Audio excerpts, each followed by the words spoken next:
Assalamualaikum warahmatullahi wabarakatuh. Waalaikumsalam warahmatullahi wabarakatuh. Semangat pagi ya, walaupun sudah siang.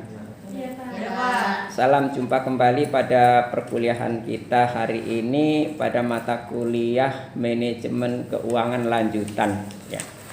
Pada manajemen keuangan dasar atau manajemen keuangan 1 kita sudah belajar teori. Nah, sekarang manajemen keuangan lanjutan berarti kita mengimplementasikan atau kita menerapkan dalam kehidupan kita sehari-hari ya. Walaupun kita bukan pengusaha. Ya, sambil contoh. Ya. Anda sebagai mahasiswa tentunya ada sumber dana dan ada penggunaan dana. Nah, itu Anda atur ya berdasarkan prinsip-prinsip manajemen keuangan. Ya. Misalnya Bapak atau orang tua atau saudara ada yang berprofesi sebagai petani atau pedagang yang selama ini tidak tahu ya alur keuangannya kemana, dapatnya dari mana, untuk apa, sehingga tidak ada perkembangan selama 30 tahun kok begitu-begitu saja begitu. Mulai sekarang coba diimplementasikan di keluarga ya, bagaimana Anda bisa menerapkan prinsip-prinsip keuangan secara efektif dan efisien. Oke ya. Saya ambil beberapa aktivitas ya, aktivitas di sini. Yang pertama, penjualan. Ya. Sumber keuangan perusahaan itu berasal dari penjualan. Ya. Ada sumber lain? Pinjaman. Bagus, ya, pinjaman.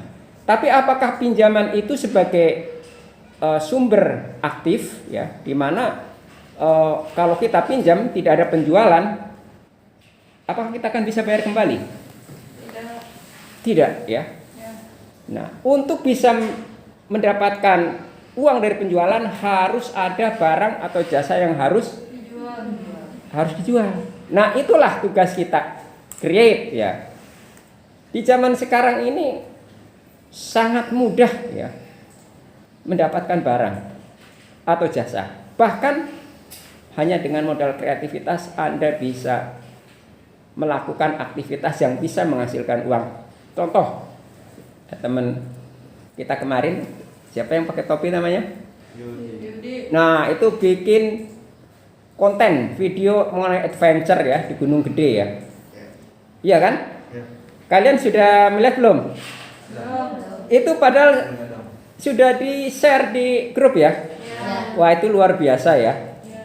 Seandainya kalian bergabung dalam komunitas ya, communicate bahasa kok saya biasanya bahasa Inggris sih, jadi bilang komunitas community ya, community ya, but no problem, you should try whatever you do, you can documentation is very important for your future ya. Jadi dokumentasi apa yang Anda kerjakan, dokumentasikan dengan baik ya, dokumentasikan dengan baik ya. Jadi jangan sampai kegiatan Anda itu terlupakan ya.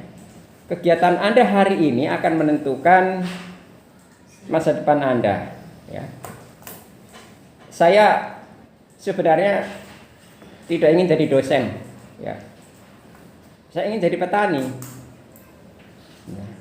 Dan saya sudah action sebagai petani itu ketika saya SMP, saya keluar, saya nggak sekolah, saya jadi petani. Nah, lalu kakek saya, kamu benar mau jadi petani? Betul. Ikuti saya ke kebun. Jangan berhenti kecuali saya berhenti.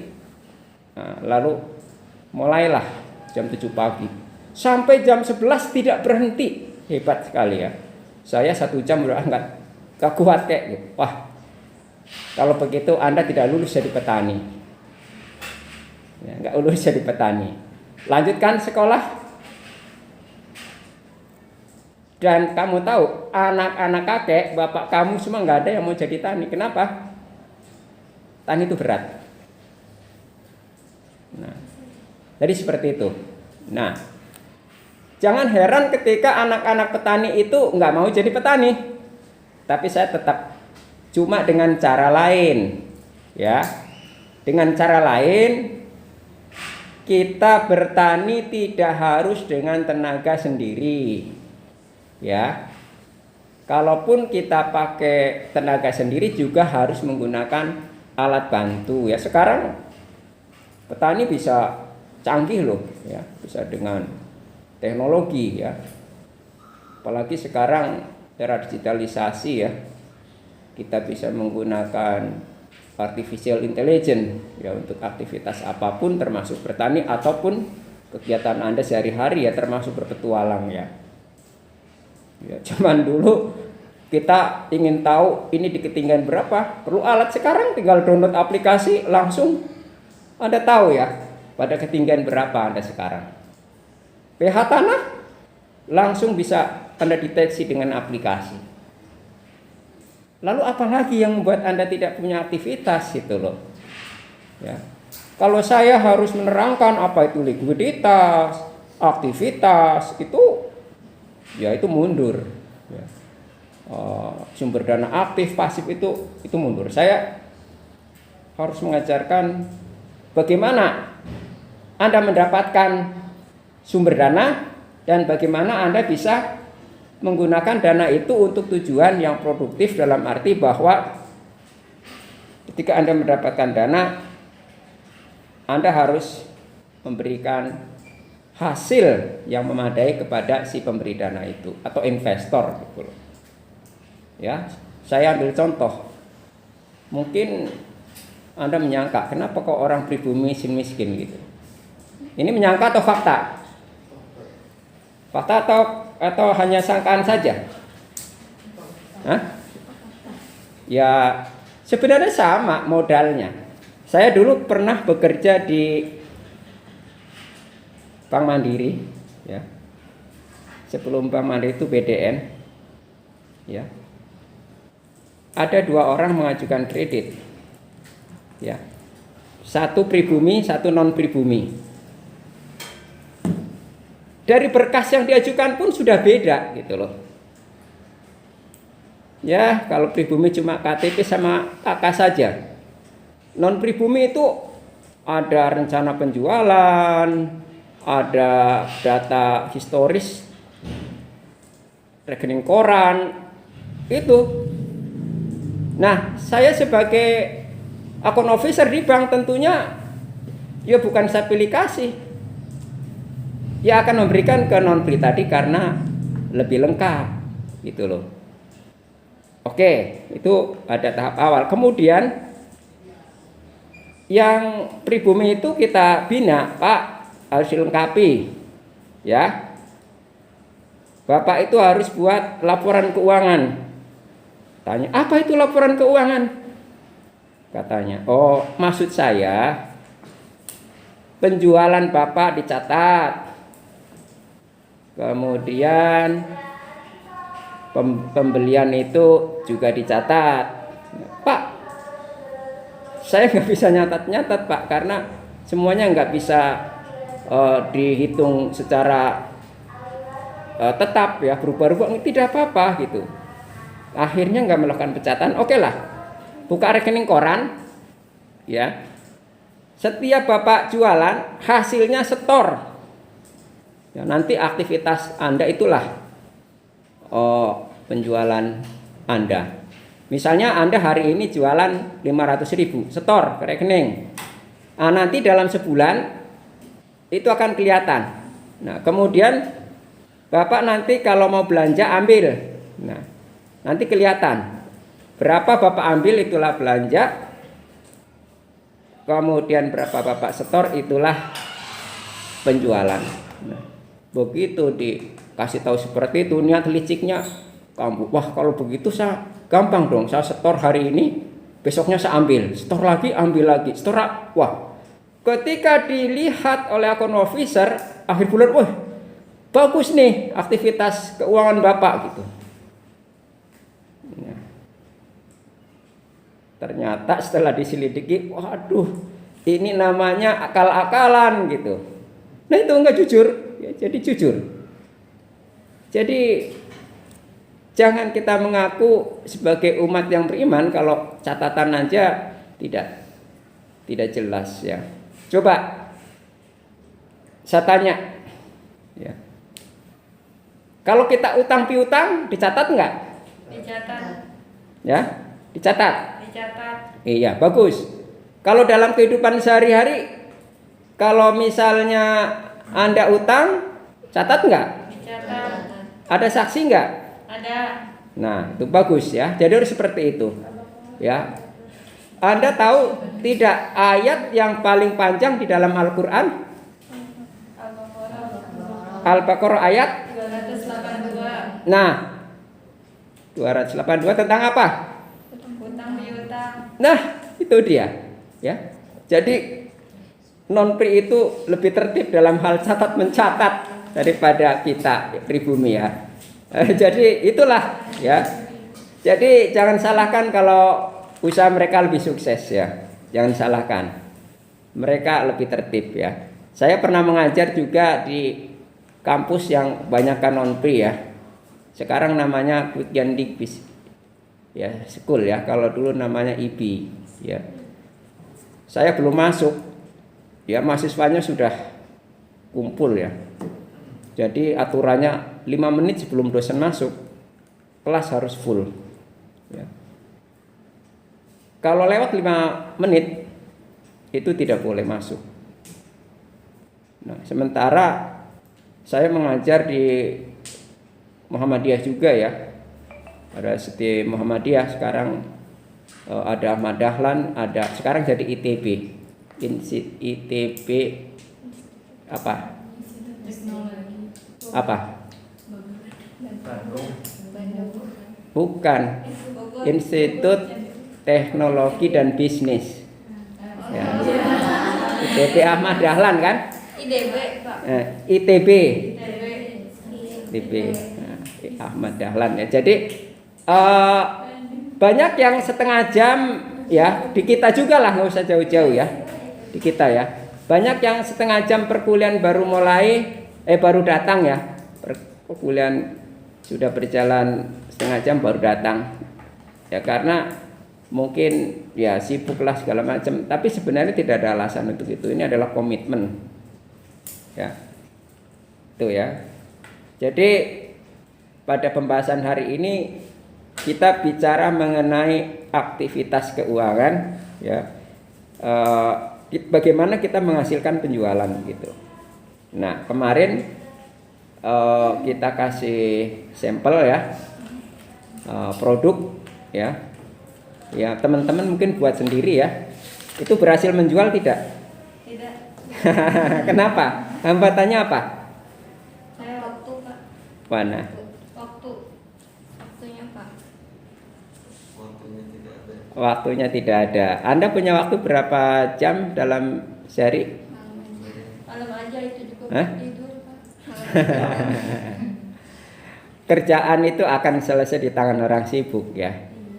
Jadi tidak ada waktu yang terbuang sia-sia ya. Kita semua memiliki waktu yang sama, tergantung bagaimana kita menggunakan waktu itu. Ya itu kembali lagi ke kuliah ya. Dimana tidak semua mahasiswa itu beruntung ya memiliki backup dana dari orang tua. Ada yang mencari sendiri sambil kerja. Ya. Tapi masih punya waktu buat jualan. Bahkan ketika ke kampus bawa produk ya, bawa kue ya. Bawa kue ya sambil dijajakan ke teman-teman, ke dosen gitu. Saya sendiri kan masa ditawarin nggak belilah. Bahkan saya sengaja tidak sarapan pagi di rumah supaya nanti bisa beli sama mahasiswa supaya omset mereka naik gitu. Itu seperti itu. Jadi komunitas kita itu kan luas. Ada berapa orang ya? Satu kelas ada 40 orang. Semuanya berjualan. Daripada Anda jajan ke tempat lain, ya belilah sama teman Anda gitu. Begitu kan? Nah, cobalah dipraktekkan. Jadi kita buat komunitas di mana pembelinya adalah komunitas. Ya. Mereka lebih maju karena mereka akan membeli kepada kelompoknya daripada ke kelompok lain. Ya. Bahkan Jepang ya, ekonomi maju. Kenapa? Karena mereka tidak akan membeli barang yang bukan buatan Jepang. Ketika Jepang ya datang ke Indonesia, ya baik itu sebagai tenaga ahli, sebagai konsultan atau sebagai investor, mereka punya pasar yang jelas, yaitu warga negara Jepang sendiri yang ada di Indonesia. Ya, turis Jepang, ya kalau mau tidur ya carilah hotel yang paling tidak konsultannya orang Jepang. Bukan nggak percaya ya dengan buatan negara lain, tetapi untuk mendukung usaha bangsa mereka sendiri. Ya. Kita lihat misalnya mobil buatan Jepang. Sebutkan 2 contoh yang paling terkenal mobil buatan Jepang. Honda. Mobil. Toyota. Ya. Toyota. Mobil ya, dan Daihatsu ya. Yang 2 saja. Yang paling terkenal ya. Mereka perusahaan yang berbeda di negerinya bersaing, tetapi di Indonesia bersatu dalam satu atap. Ya, dalam Astra kan menangi merek apa saja? Mobil. Astra Internasional. Honda bukan apa?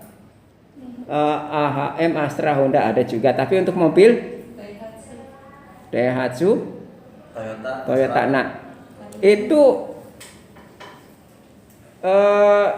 berada dalam satu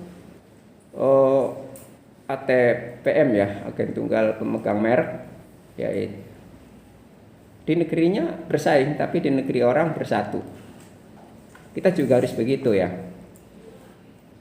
Jadi harus membangun komunikasi ya, communication ya dengan teman-teman kita ya. Anda punya saudara berapa? Baik secara langsung maupun tidak.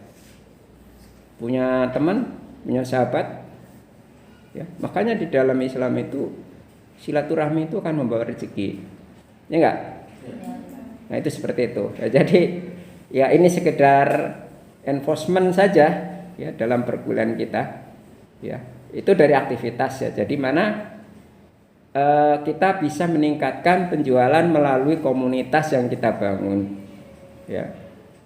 Yang bisa kita bangun ya. Kalau kita lihat aktivitas trade turnover segala macam itu sudah saya ajarkan di manajemen keuangan 1, dan kalaupun Anda ingin mengulang materinya ada, dan Anda browsing di internet pun dalam waktu 5 detik dapat.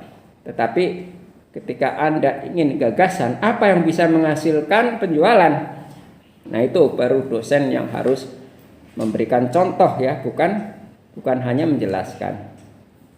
Bukan hanya menjelaskan ya. Bukan hanya menjelaskan, tetapi kalau kita ingin fokus ya, belajar ya, supaya dapat nilai bagus, nilai A ya, silakan belajar. Nanti soal saya beda, bukan sebutkan, jelaskan, bukan, tetapi ini ada barang jual ya, laku 10 saya kasih A ya, laku 8 saya kasih B, laku 6 saya kasih C, nggak laku nggak lulus ya.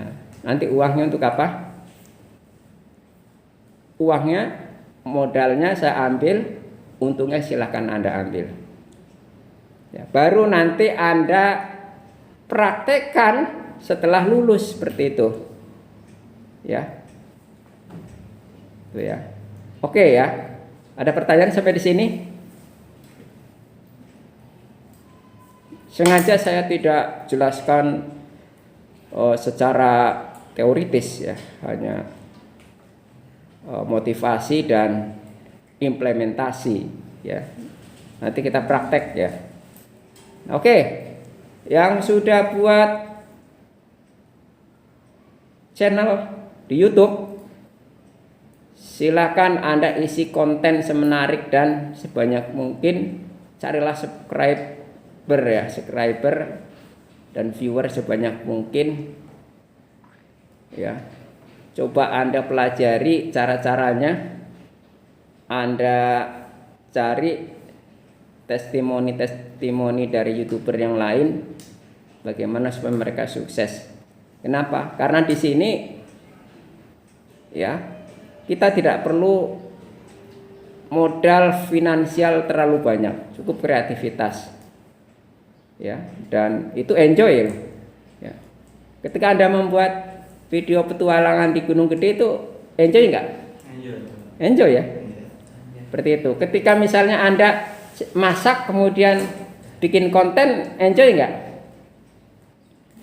Oke ya. Sekarang tugasnya adalah cari konten dalam kehidupan sehari-hari dari YouTuber terkenal ya. Kemudian Anda cari berapa penghasilan mereka ya. Diskusikan. Ya oke, pengantar dari saya cukup sampai di sini. Saya kasih waktu 15 menit untuk mencari data ya, YouTuber terkenal. Tidak harus artis, siapa saja, ibu rumah tangga juga ada, bahkan petani pun ada ya, yang sukses membuat konten ya. Intinya kehidupan sehari-hari bisa menjadikan konten dan menghasilkan uang. Itu bisa dicontoh. Oke, ada pertanyaan? Ya? Ada? Cukup ya? Mengerti perintahnya? Oke, saya kasih waktu 15 menit.